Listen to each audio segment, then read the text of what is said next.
여러분은 인생을 살면서 어떻게 라는 질문을 많이 하십니까? 아니면 왜 라는 질문을 많이 하십니까? 어떻게 라는 질문을 많이 하는 사람들은 현실에 있는 문제에 대해서 답을 찾아가는 사람들이고, 왜 라고 질문을 하는 사람들은 현실의 문제의 본질을 찾으려고 하는 사람들입니다. 어떻게 라고 질문을 던지면서 인생을 사는 사람들은 현실의 문제에 답을 찾기 위해서 움직이는 사람들이고, 왜 라고 질문을 하는 사람들은 현실의 문제의 본질을 찾기 위해서 자리에 앉아서 고민하는 사람들입니다. 문제를 해결할 때는 왜보다는 어떻게가 더 나은 것 같고, 문제의 원인을 발견하기 위해서는 어떻게보다는 왜라는 질문이 더 나은 것 같습니다. 이를 신앙적인 질문으로 바꿔보죠. 여러분은 신앙생활 할 때 왜라는 질문을 하십니까? 아니면 어떻게라는 질문을 하십니까?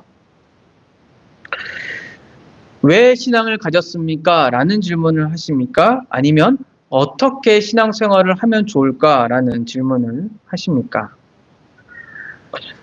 왜 라고 하는, 신앙은 왜 가져야 하는가 라고 생각하는 사람들은 신앙을 신학에 근거하여서 하는 사람들이고, 어떻게 라고 생각하는 사람들은 신앙을 실천적인 바탕 위에서 신앙을 하는 사람들입니다.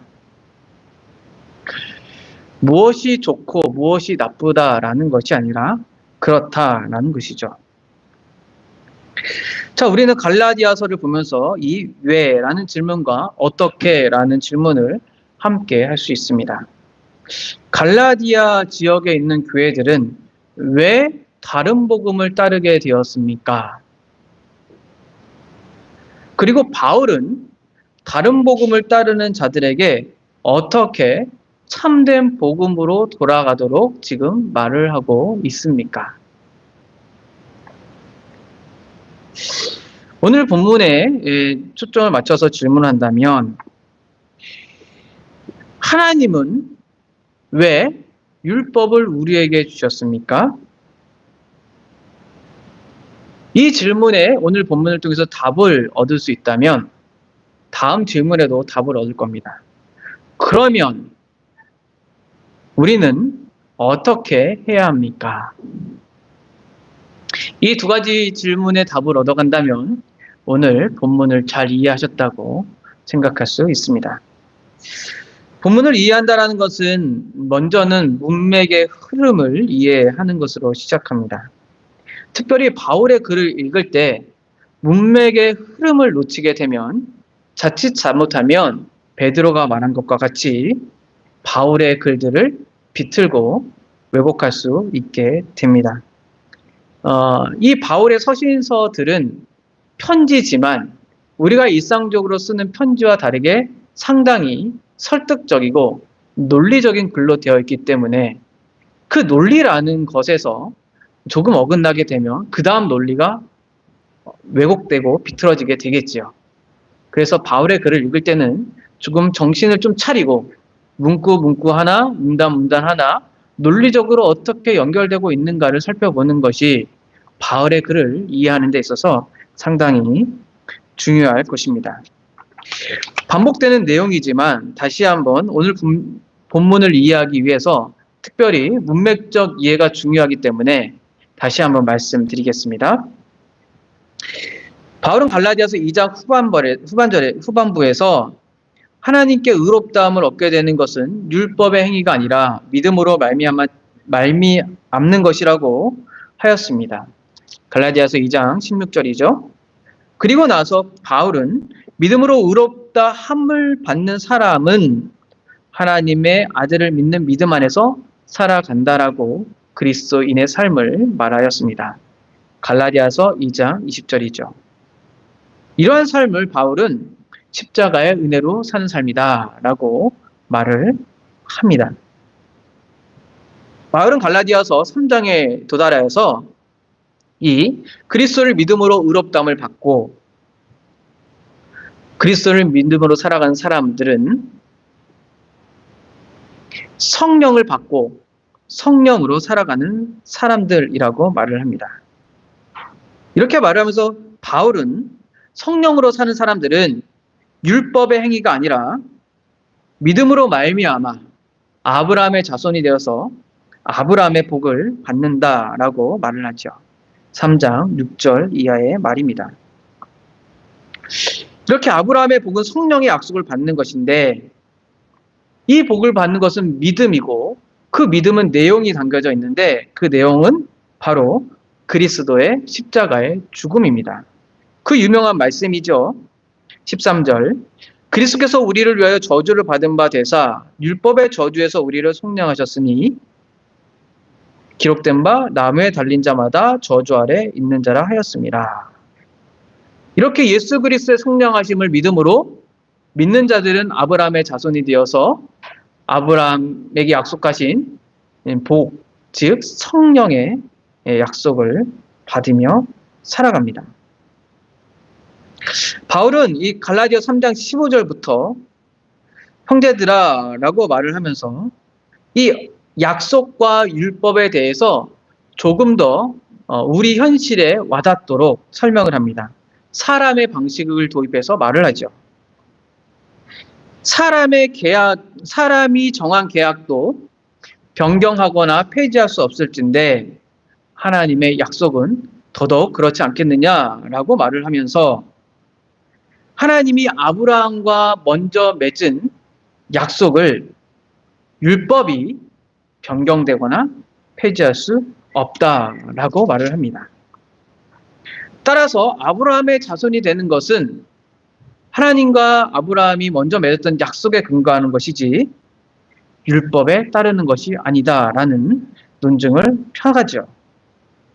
그 하나님께서 아브라함과 맺은 약속은 그 자손이 이루어지는데 그분이 바로 그리스도 예수입니다. 그래서 그리스도 예수 안에 있는 자들은 아브라함의 자손이 되어서 하나님의 약속의 복들을 누리게 되는 거죠. 지금까지 갈라디아서의 이 맥락적 흐름을 보면 우리 분명한 사실을 알게 됩니다. 율법이 아니라 믿음으로 말미암아 의롭다함을 받고 율법이 아니라 믿음으로 말미암아 성령을 받고 율법이 아니라 믿음으로 말미암아 아브라함의 자손이 되어 하나님의 유업을 받는다라고 말할 수 있습니다. 반대로 말한다면 율법으로는 의롭다함을 받지 못하고 율법으로는 성령을 받지 못하며 율법으로는 성령에 따라 살지 못하고 율법으로는 하나님의 유업도 받지 못한다라고 말을 합니다. 그럼 질문이 생기잖아요. 하나님은 왜 율법을 주셨을까요? 바울이 거기에 대해서 다음과 같이 대답합니다. 19절이죠, 본문. 율법은 범법함으로 더하여 주신 것인데 한 중보자의 손으로 약속의 자손이 오기까지 있을 것입니다. 이게 하나님께서 율법을 준 이유입니다. 간단히 말한다면 하나님의 유업을 받는 데 있어서 율법은 효력이 없다라는 것이죠. 이어서 바울은 또 질문합니다. 그렇다면 21절이죠. 율법은 하나님의 약속과 반대되는 것입니까? 바울은 단호하게 말합니다. 그렇지 않습니다. 결코 그렇지 않습니다. 율법과 약속은 서로 반대되는 것이 아닙니다. 서로 다른 기능을 하는 것뿐입니다. 율법은 생명을 줄 수 없습니다. 사람들은 죄에 가두어서 있는데 율법은 약속으로 주어지는 하나님의 유업을 바라보게 합니다. 바로 그리스도께 인도한다는 것이죠. 따라서 율법의 인도에 따라서 그리스도를 믿는 자들은 하나님의 약속을 받게 됩니다. 라는 것이 바울의 말입니다. 정리하면 율법은 무엇입니까? 첫째, 율법은 범법함으로 더하여진 것입니다. 둘째, 약속의 자손이 오기까지 있는 것입니다. 셋째, 중보자를 통하여 준 것입니다. 그 다음 질문이죠. 그렇다면 율법과 약속은 반대됩니까? 아닙니다. 첫째, 율법은 생명을 줄 수 없습니다. 둘째, 하나님은 모든 사람을 죄 아래 가두었습니다. 셋째, 죄 아래 갇힌 사람은 율법의 인도함을 받아 그리스도를 믿음으로 하나님의 약속을 받게 됩니다. 라는 것이 오늘 본문에 나타나는 바울의 논리입니다. 자, 첫 번째 질문에 대해서 조금 더 이제 살펴보겠습니다. 율법은 무엇입니까? 이 질문에 답하기에 앞서서 먼저 생각해야 될 것은 율법은 우리의 생각보다 성경에서 말하는 데 있어서 매우 큰 주제다라는 것을 이해하셨으면 좋겠습니다. 율법의 어느 한 부분을 가지고 율법 전체를 이해하지 마시라는 말입니다. 따라서 오늘 본문을 통해서 율법에 대해서 안다라고 하여도 성경에 말하는 율법 전체가 오늘 본문에 국한되어서 모든 것을 말한다라고 이해하시지는 마십시오. 그러나 오늘 본문을 통해서 율법의 큰 주제 가운데 중요한 부분을 알게 되는 것은 분명합니다. 따라서 이러한 이 염두함을, 율법이 아주 큰 주제다. 그 가운데 오늘 우리는 본문에 따라서 큰 주제 가운데 일부를 살펴보지만 오늘 살펴보는 것은 율법의 주제 중에서도 중요한 부분이다 라는 이 염두를 가지고 오늘 말씀을 들으시기를 바랍니다. 그래서 오해하지 마시고 이것이 율법 전체다 이렇게 이해하시지 마십시오. 첫째, 앞서 말한 대로 율법은 범죄 때문에 더하여진 것입니다. 19절에 말하죠. 범법함으로 더하여진 것이다. 범죄 때문에 더하였다는 것은 크게 두 가지로 해석될 수 있습니다. 적극적으로는 범죄를 예방하거나 억제하기 위해서 주었다. 율법의 용법 중에 하나죠. 죄를 억제하는 용법. 소극적으로는 범죄를 드러내거나 증가시키기 위해서 주었다라고 해석됩니다. 전통적으로는 죄를 억제한다라는 적극적인 해석을 지지했는데 최근에는 이 바울의 갈라디아서의 문맥에 따른다면 이 소극적으로 해석하는 것이 조금 더 나은 해석이다. 즉 율법은 죄를 드러내고 죄를 증가시키는 기능을 한다 라고 이해합니다. 저는 이 소극적인 해석이 조금 더 맞는 것 같습니다. 그 이유에 대해서 조금 설명해 보겠습니다. 앞서 저는 오늘 본문을 이해하기 위해서 오늘 본문에 이르기까지 맥락에 대한 이해가 잘 돼 있어야 된다라고 말씀드렸습니다. 자, 오늘 갈라디아서까지 왔을 때의 율법을 이해하는 맥락은 긍정적으로 말하고 있지 않고 믿음과 대조하여서 율법은 매우 부정적으로 계속적으로 서술하고 있습니다. 믿음은 의롭게 되고 율법으로는 의롭게 되지 못한다. 믿음에 따르면 하나님의 아브라함의 자손이 되고 율법에 따라서는 하나님의 자손이 되는 것이 아니다. 믿음에 따라서 하나님의 약속을 받고 유업을 받는 것이지 율법에 따른다면 아브라함의 자손이 되는 것이 아니고 도리어 율법의 저주 아래 있게 된다. 이런 맥락 속에서 본다면 오늘 범법함으로 더하여진 것이다. 그러니까 율법은 더하여졌는데 왜 더해졌냐는 거죠. 그 목적은 바로 율법은 죄를 드러내고 죄를 증가시키게 하기 위해서라는 거예요. 아이러니하죠. 역설적이고. 왜냐하면 흐름적으로는 율법을 계속적으로 부정적인 이 내용으로 했기 때문에 오늘 본문에서도 부정적으로 해석하는 것이 문맥적인 흐름과 더 어울린다고 생각을 합니다. 또한 이 다음에 나타나는 구절을 보더라도 21절에 율법은 생명을 줄 수 있는 능력이 없다라고 바울은 21절에 말을 하고 있어요. 계속적으로 맥락 속에서 율법을 부정적으로 말을 하고 있는 것이죠. 이러한 이 율법의 부정적인 이해는 우린 로마서에서도 확인해 볼 수 있습니다.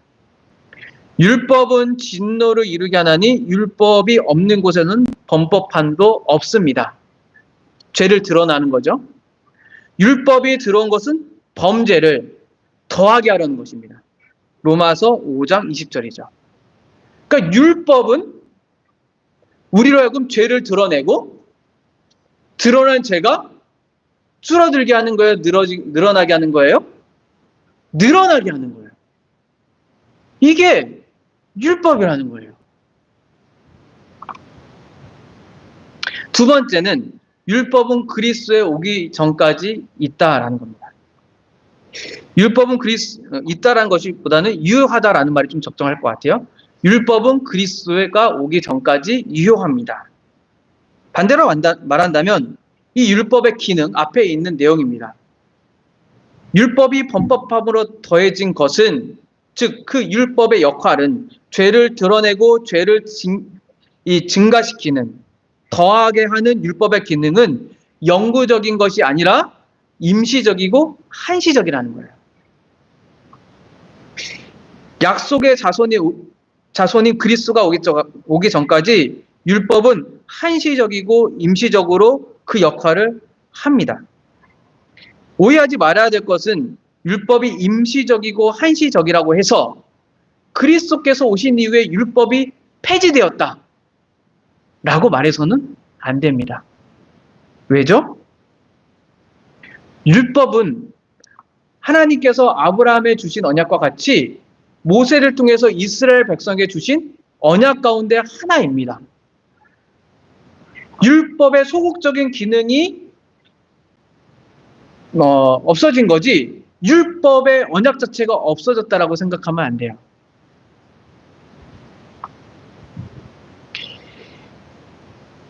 율법이 그래서 큰 주제죠. 잠깐 말을 한다면 칼빈은 율법의 제3용법에서 신자에게 율법은 신자의 삶을 제시하는 인도자 같다라고 말을 했습니다. 오늘 본문의 맥락은 좀 벗어나지만 어쨌든 율법의 큰 맥락 속에서 오늘 본문에 우리는 계속적으로 집중해 갑니다. 따라서 우리는 문맥에 따라서 지금 바울이 말한 내용들을 이해해 나가야 합니다. 율법의 소극적인 기능, 즉 죄를 드러내고 죄를 증가시키는 이 기능은 그리스도께서 오기 전까지 임시적이고 한시적인 말의 뜻을 이해시켜야 합니다. 무슨 말이냐면 약속의 자손인 그리스도께서 오시면 율법은 더 이상 죄를 드러내고 죄를 증가시키는 것을 중지하고 그리스도의 완성된 구속을 바라보게 할 것이라는 거예요. 이 이후에 있는 바울의 맥락 속에서 우리는 그것을 발견할 수 있을 겁니다. 그러니까 율법은 한시적으로만 그 역할을 하고 있는 거죠. 셋째, 율법은 약속보다 열등합니다. 이 말은 이 질적으로 열등하다라는 의미는 아닙니다. 그러니까 율법이 약속보다 열등하다라고 했을 때 그것은 언약의 질적으로 열등하다라는 것이 아니에요. 앞서 제가 말씀드렸지만 아브라함의 약속도 하나님께서 주신 것이고 모세의 약속도 모세를 통해서 주신 이 모세 언약도 하나님께서 주신 것이기 때문에 질이 다른 게 아니에요. 여기서 열등하다라는 이 저의 표현을 잘 이해하시기 바랍니다. 우리는 이 지난 시간에 이미 살펴보았듯이 율법이 약속보다 열등하다라는 것을 구속사적인 경륜 속에서 봤을 때 약속이 율법보다 먼저 주어졌다라는 의미에서 이해합니다. 즉 율법은 약속에 종속되어 있다라는 의미에서 율법이 약속보다 열등하다라고 이해합니다. 오늘 본문은 또 다른 측면에서 말을 하고 있어요. 율법은 천사를 통하여 한 중보자의 손으로 베풀어 준 것입니다. 이렇게 말한다면 약속보다 율법이 열등한 것은 주어진 방식에 있다는 거예요. 주어진 방식이 다르다고 해서 하나님의 약속은 하나님께로부터 오고 율법은 모세로부터 왔느냐, 그 말을 하는 것이 아니죠. 아브라함의 약속은 하나님께 직접 주셨고 율법은 모세를 통해서 이스라엘 백성에게 전달되지 않았습니까? 여기서 한 중보자는 모세입니다.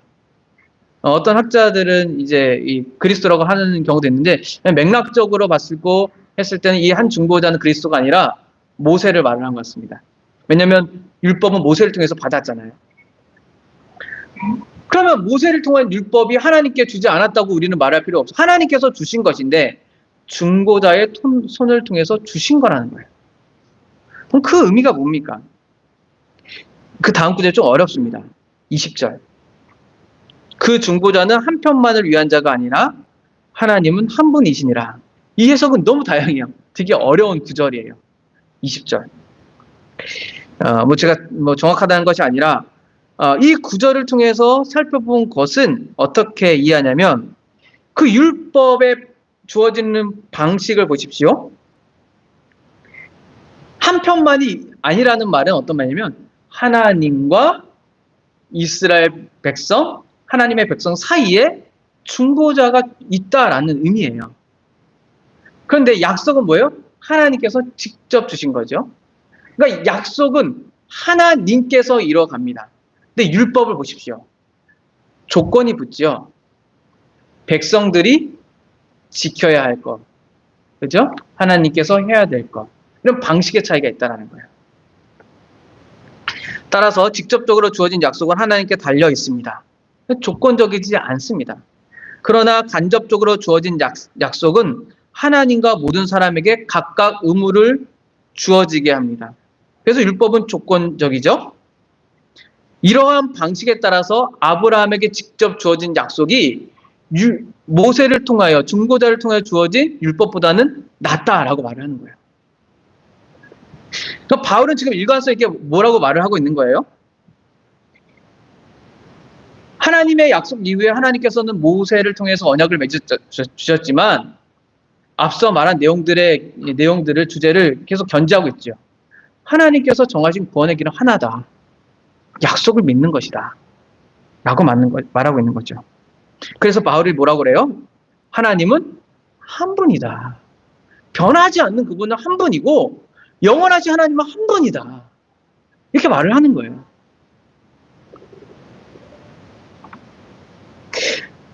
변하지 않는 하나님은 약속으로 구원받게 하고 율법의 조건을 붙여서 구원받는 이 방식을 바꾸지 않는다라는 거예요. 따라서 율법은 약속에 여전히 그 방식조차도 종속되어야 있다는 구원의 길이 종속되어 있다는 것을 말해주고 있는 거죠. 로마서에서 이렇게 말을 합니다. 할례자도 믿음으로 말미암아 또한 무할례자도 믿음으로 말미암아 의롭다 하실 하나님은 한 분이다. 그러니까 구원의 방식은 구약이나 신약이나 하나였다는 거예요. 아브라함의 언약 때도 하나의 구원의 길을 제시했고 모세의 언약 때도 하나의 길을 제시했고 다윗의 언약 때도 하나의 길을 제시한 것이지 새 언약도 하나의 구원의 길을 제시한 거지 그 언약마다 다른 구원의 길을 계속적으로 하나님이 제시해 나가지 않았다는 거예요. 방식이 다른 것이지 구원의 길은 하나다. 왜요? 하나님은 한 분이시니까요. 그럼 지금까지의 논리를 따라가다 보면 바울은 율법을 약속에 반대하는 것처럼 계속적으로 서술하고 있어요. 뭔가 그럼 그리스도 오신 다음에 필요 없는 거 아니야? 율법이 뭐 필요한가? 그래서 21절에 다음과 같은 질문을 하죠. 율법이 하나님의 약속들과 반대되는 것입니까? 바울은 강조해서 말해요. 그렇지 않습니다라는 게 아니라 거기에 부정의 강조 용법을 넣죠. 결단코 절대로 그렇지 않습니다. 오해하지 마십시오, 내 말을. 나는 지금 율법이 약속과 반대되고 있다라고 지금 말하고 있는 것이 아닙니다. 여러분, 제 말을 잘 이해하십시오. 라고 말을 합니다. 율법과 약속이 반대되는 거고 서로 대립되는 것이 아니라 서로의 기능이 다릅니다. 역할이 다른 겁니다. 라고 말하는 거죠. 율법은 나쁘고 믿음은 좋은 겁니다. 라고 난 말하는 것이 아니에요. 율법의 역할이 다르고 믿는다는 역할이 다른 것을 지금 난 말을 하고 있는 겁니다. 라고 바울은 강조하여서 결코 그렇지 않습니다. 라고 말을 합니다. 율법은 생명을 줄 수 없습니다. 율법은 의를 줄 수 없습니다. 그게 율법의 역할이고 기능이에요. 그게 나쁩니까? 약속은 의를 가져다주고 생명을 줬습니다. 그러니까 우린 약속을 받아들임으로 의와 생명을 받고 구원받지요. 그럼 율법이 나쁩니까? 그렇게 말하지 말라는 거예요. 좋고 나쁘다. 이런 식으로. 율법도 하나님의 언약이잖아요. 율법은 분명히 하나님의 뜻을 담고 있습니다. 그러면 우리에게 좋은 거죠. 유익한 거죠. 율법이 구원을 이루는 방식이 아니라고 해서 버려야 되는 겁니까? 하나님의 뜻을 저버리는 게 되는 거잖아요. 그렇지 않죠? 약속을 취하듯이 우리는 율법의 기능도 받아들입니다. 다만 율법으로 구원을 받지 못한다고 생각하는 것이지 율법이 필요 없다라고 말하는 게 아니에요.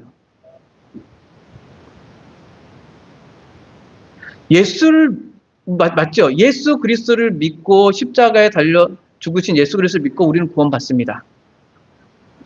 율법으로 구원받지 않습니다. 그럼 율법이 필요 없겠네요? 그렇게 말하지 말라는 거예요. 여러분도 구원에 대해서 경험을 하거나 알게 되면 이 율법에 인도하는 그 길을 아마 경험했거나 혹은 예수를 믿고 나서 경험을 했을 겁니다. 생명을 줄 수 없는 율법은 어떻게 드러나고 작동을 합니까? 이 22절에 보면 성경은 모든 것을 죄 아래 가두었습니다. 라고 말합니다.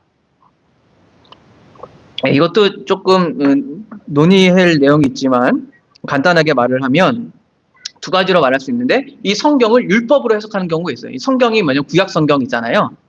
그러면 이 성경 자체를 율법으로 이해하는 사람들이죠. 그냥 구약 전체가 이제 뭐 올드 테스먼트에서 구약이잖아요. 그래서 이제 율법으로 이해한다면 이렇게 되겠죠. 율법은 모든 것을 죄 아래 가두었습니다. 라고 이해가 되겠죠. 네. 또 한편에서는 이 성경을 진짜 구약 성경이라고 생각하는 사람들이 있어요. 그럼 어떻게 됩니까? 성경에서 말하는 바는 모든 사람들이 죄 아래 가두어졌다라고 말을 하고 있습니다. 이 말을 조금 풀어서 얘기한다면 무슨 말이냐면 하나님의 경륜 속에서 구약 성경에 나타나는 내용들을 봤을 때 하나님의 뜻은 그들을 죄 아래 가두는 것이었습니다. 라는 거예요. 그 구약에 있는 모든 사람들이 아니라 구약의 스토리 가운데 나타난 구약에 나타난 의미들을 말을 하는 거예요. 계시적으로. 좀 어려운 내용이지만 쉽게 말한다면 저는 이 개인적으로 봤을 때 바울이 의도적으로 성경을 썼다라고 생각을 해요. 그러니까 율법을 썼어도 됐어요. 왜냐면 계속 율법 계속 얘기하고 있기 때문에 굳이 성경이라는 단어를 썼다라는 것은 나름대로 의도가 있었다라고 생각을 하여서 이 본문의 말이 그냥 그대로 이해합니다. 성경은 모든 사람을 죄 아래 가두었다. 즉 뭐냐면 구약에 있는 이 스토리들 속에서 구약의 백성들은 죄 아래 갇혀져 있는 사람들로 묘사하고 있다. 그리고 있다라는 내용이에요. 여러분 구약 성경 읽어보면 그렇잖아요. 여러분 제가 이제 주일학교 학생들에게도 물어봤는데 구약 성경은 해피엔딩입니까? 새드 엔딩입니까? 해피엔딩 아니잖아요.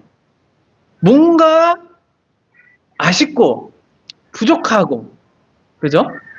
뭔가 이게 제대로 이게 뭔가 소망을 해야 될 것 같은, 뭔가 그 다음 이야기가 있어야 될 것 같은, 미완결 같은 그런 내용이잖아요. 이스라엘 백성들은 땅을 잃어버렸고 포로된 상태에서 끝나버리고, 회개하라는 메시지와 죄에 대한 메시지로 선지서들이 끝나고, 그죠? 회복될 것을 바라봐야만 하는 그들의 이 상황 속에서 구약 성경의 스토리가 끝나지 않습니까? 그것을 바울은 어떻게 생각하냐면 그들이 죄에 갇혀 있다라고 이해하는 거예요. 그게 하나님의 뜻이라는 거죠. 뭐죠? 그것을 통해서 드러나는 것은 그 다음 구절이죠. 율법은 생명을 줄 수 없다라는 겁니다.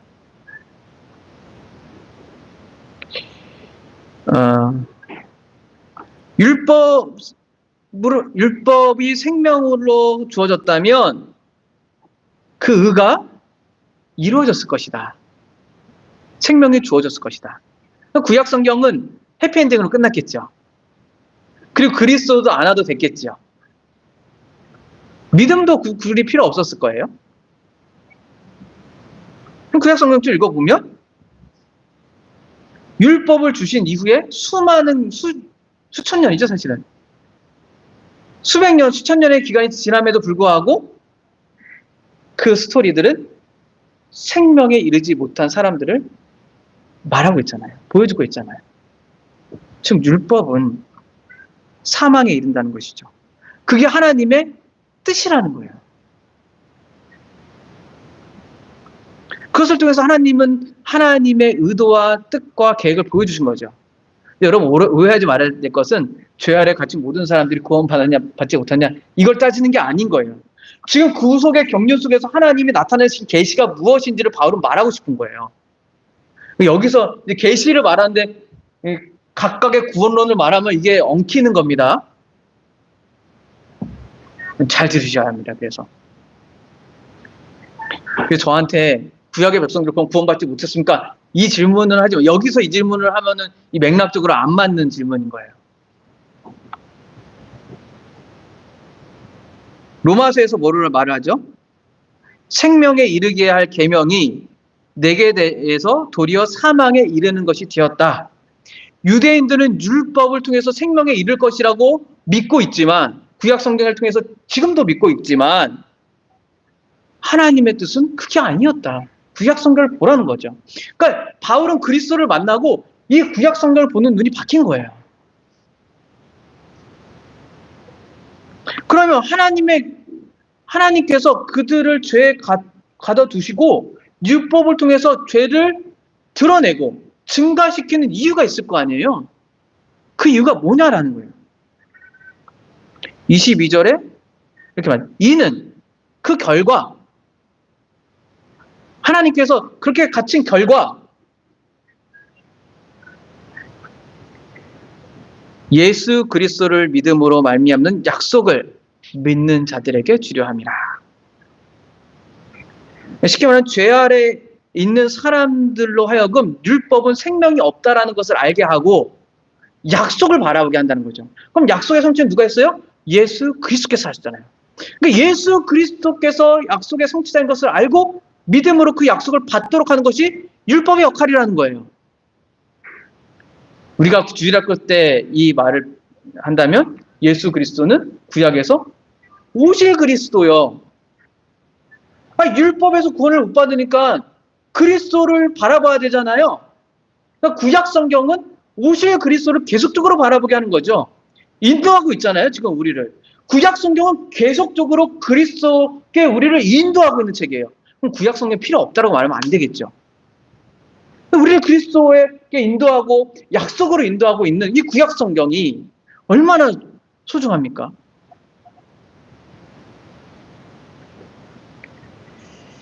칼빈은 율법은 선택받은 백성들을 그리스도께서 멀어지게 하려고 주어진 것이 아니라 그분이 올 때까지 그 마음을 준비시키려고 주어진 것이다 라고 말을 했어요. 그래서 율법은 사람들로 하여금 죄를 깨달아서 그리스도께 인도합니다. 그러므로 여러분, 불편한 얘기를 좀 드리겠습니다. 율법을 행하십시오.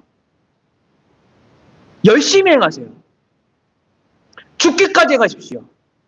그 다음에 실패와 절망을 경험하십시오.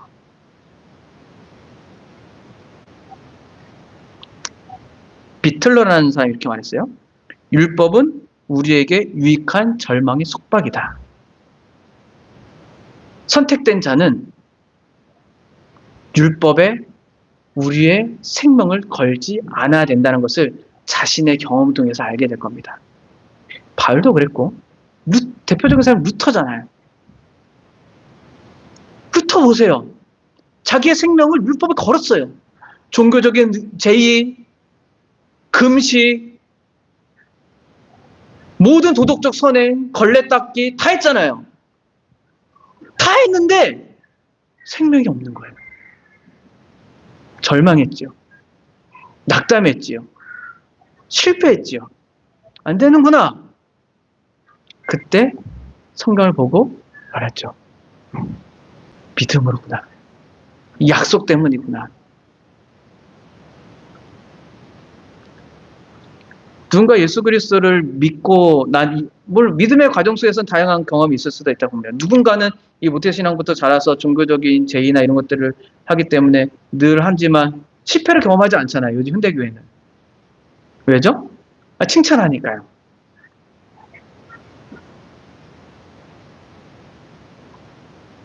하지만 내가 예배하는 게 오늘도 부족하고 내일도 부족하고 모레도 부족하고 안 되면 절망하잖아요. 안 되겠다.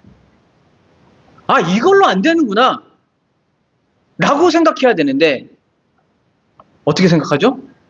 사람들은 더 열심히, 더 해야지, 더 해야지. 이 길이 바른 길일 거야. 성경에 오늘 말씀에 율법에는 생명으로 인도한 것이 없어요. 줄 수 있는 능력이 없어요. 율법은 그리스도께 인도해서 우리에게 생명을 주는 거예요. 우리의 모든 것들을 손 놓게 하고 그리스도의 약속만을 우리 두 손에 담게 하는 것이 바로 율법의 기능이라는 거예요.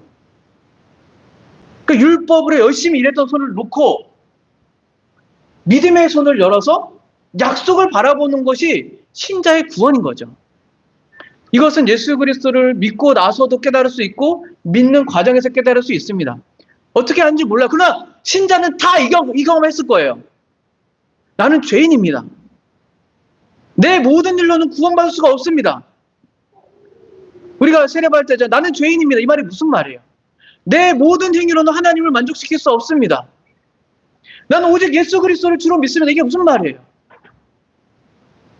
오늘 본문을 한다면 율법에는 생명의 능력이 없습니다. 약속에만 생명의 능력을 우리에게 줄 수 있습니다. 그리스도를 믿음으로 약속을 받아들입니다. 라는 거잖아요. 그러니 율법적 행위를 누가 열심히 한다고 하여도 그것이 나쁜 일이겠습니까? 무지해서 열심히 하면 그게 나쁜 거죠. 율법을 행해서 안 되면 지혜로운 사람은 깨달아야죠. 안 되는구나. 그렇죠? 안 되는 걸 계속 붙잡고 있는 사람을 밀어나고 하잖아요. 지혜로우면 믿을 겁니다. 선택받았으면 믿을 거고. 그러므로 이것은 이제 바울이 로마서에서도 말을 해요. 하나님이 모든 사람을 순종하지 아니하는 가운데 가두어 두심은, 죄 가운데 버려 두심은 모든 사람에게 긍휼을 베풀려 함이라. 하나님의 사랑을 알게 하기 위함이라는 거죠.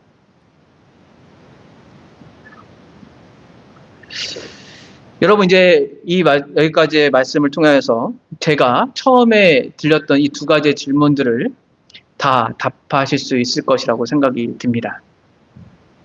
하나님은 왜 율법을 주셨습니까? 죄를 드러내고 증가시키기 위해서 하나님은 율법을 주셨습니다.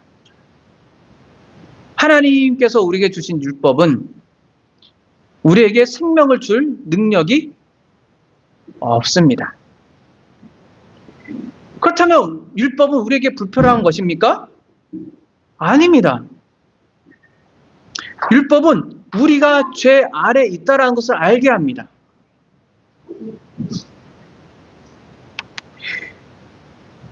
율법을 통해서 죄 아래 있다는 것을 아는 나는, 그리고 우리는 이제 어떻게 해야 되겠습니까?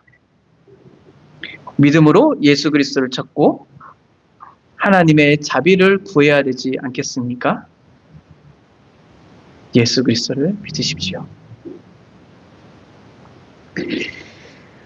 존 스토 목사님의 글은 참으로 오늘 현대교회에 경종을 울리는 글입니다. 읽어드리겠습니다.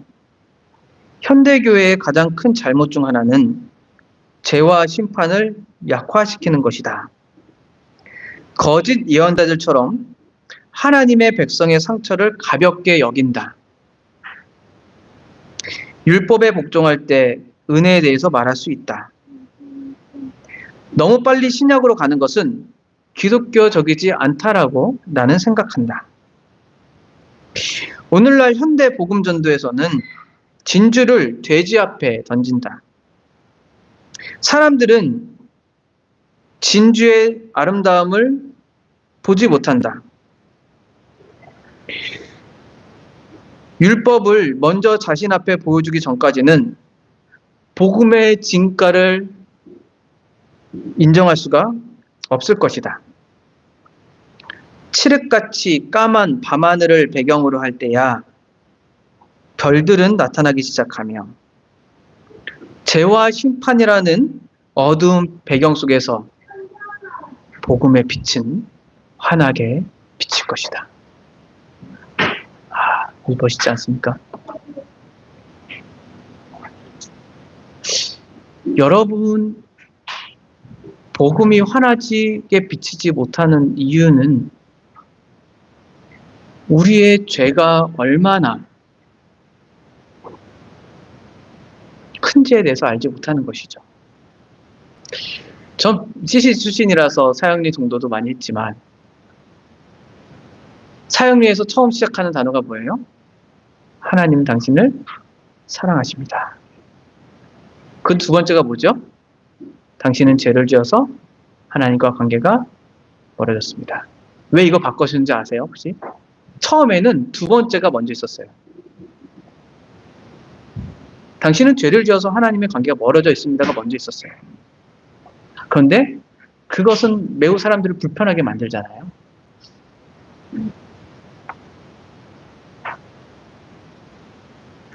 그러니까 요즘은 복음 전에 예수 믿고 구원 받으세요라고 말을 하는데 저도 그렇게 말을 합니다. 믿으세요. 그 속에 하나님의 말씀을 따르고자 하는 이 시도가 없는 거예요. 믿음으로는 다 되지. 바울이 믿음으로 말할 때는 율법을 통해서 죄의 이 본성과 되지 못함을 전제로 말을 하고 있는데 사람들은 무엇으로 말하냐면 부족함이라고 말해요. 연약함. 바울이 부족함과 연약함을 말할 때는 죄의 본성을 그 근저에 놓고서 말을 하는 것이지 우리의 능력이 도달하지 못하기 때문에 너의 능력을 개발시켜서 혹은 기질을 개발시켜서 혹은 너의 열심을 좀 더 내어서 하면은 그게 믿음이라고 말한 게 아니에요. 믿음의 순종 그렇게 되는 게 아닙니다. 율법 가운데 철저하게 내가 무능력하다, 죄인이다, 나의 능력으로서는 도달할 수 없는 것이 하나님의 구원이다 라고 깨닫는 사람이 믿는 거예요. 사실은 이게 참 믿음입니다. 이 믿음이 있었을 때 비로소 자유를 누리는 거죠.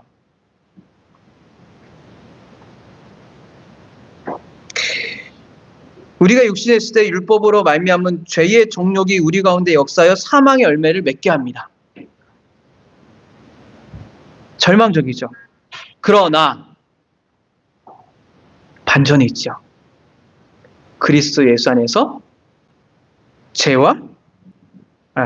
그리스도 예수 안에서 생명의 법이 우리를 죄와 사망에서 해방하였습니다. 갈라디아서에 말하면 믿음으로 말미암아 성령을 받는 사람은 죄와 사망에서 자유합니다. 그래서 자유로 행하는 율법이 이후에 등장하죠.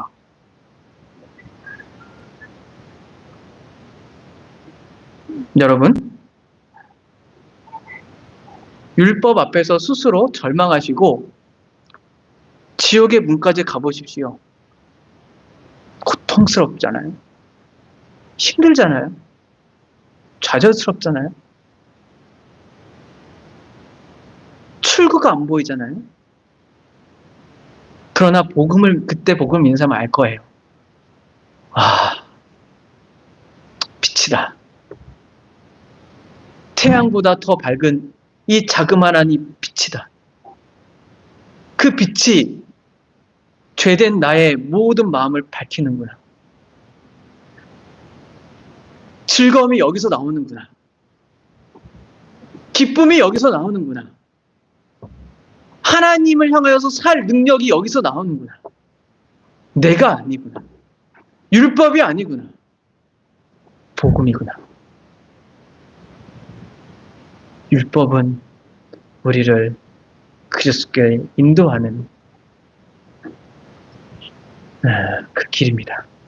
그것이 바로 하나님의 뜻입니다. 기도하겠습니다.